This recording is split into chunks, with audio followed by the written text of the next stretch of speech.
वर्ष 2021-22 के अपने बजट भाषण में मैंने यह घोषणा की थी कि हम कालांतर में राजकोषीय घाटे को सतत रूप से अच्छी तरह कम करने के साथ वर्ष 2025-26 तक राजकोषीय घाटे को 4.5% से नीचे रखने के लिए राजकोषीय समेकन के मार्ग पर चलते रहने की योजना बना रहे हैं।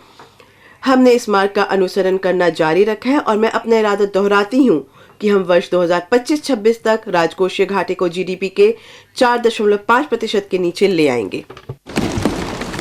To finance the fiscal deficit, वर्ष 2023-24 में राजकोषीय घाटे का वित्त पोषण करने के लिए दिनांकित प्रतिभूतियों से निवल बाजार उधारियां 11.8 लाख करोड़ रुपए होने का अनुमान लगाया गया है। शेष वित्त पोषण लघु बचतों और अन्य स्रोतों से आने की अपेक्षा है। सकल बाजार उधारियां 15.4 लाख करोड़ रुपए होने का अनुमान लगाया गया है। माननीय अध्यक्ष महोदय, अब मैं अपने भाषण के भाग ख को पढ़ती हूं।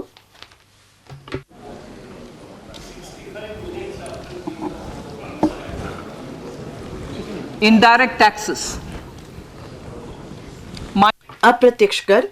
मेरे अप्रत्यक्ष कर का प्रस्ताव का उद्देश्य निर्यात को बढ़ावा देना, घरेलू विनिर्माण में बढ़ोतरी करना, घरेलू मूल्य वर्धन को बढ़ाना, हरित ऊर्जा और हरित गतिशीलता को प्रोत्साहित करना है। कर दरों की संख्या में कमी के साथ सरलीकृत कर संरचना अनुपालना भार को कम करने और कर शासन प्रणाली में सुधार लाने में मदद करती है। मैं वस्त्रों और कृषि को छोड़कर वस्तुओं पर बेसिक सीमा शुल्क दरों की संख्या को कम करके 21 से 13 करने का प्रस्ताव करती हूं।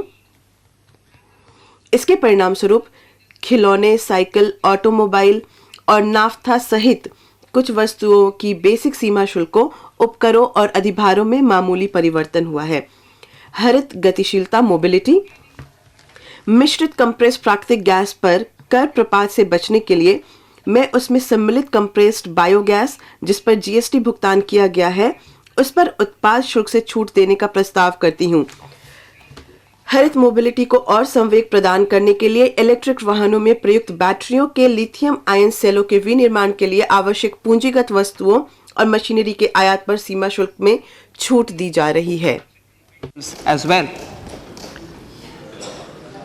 Electronics, as a result of various initiatives of the electronics.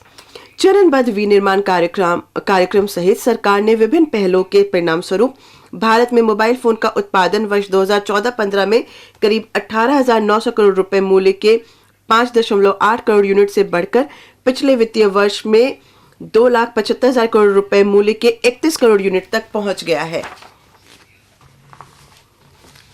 Mobile फोनों के विनिर्माण में घरेलू मूल्य वर्धन को और बढ़ाने के लिए मैं कुछ एक पुर्जों और कैमरा लेंसों जैसे आदानों के आयात पर बेसिक सीमा शुल्क में राहत देने और लिथियम आयन बैटरी सेलों पर रियायती शुल्क को 1 और वर्ष के लिए जारी रखना प्रस्तावित करती हूं।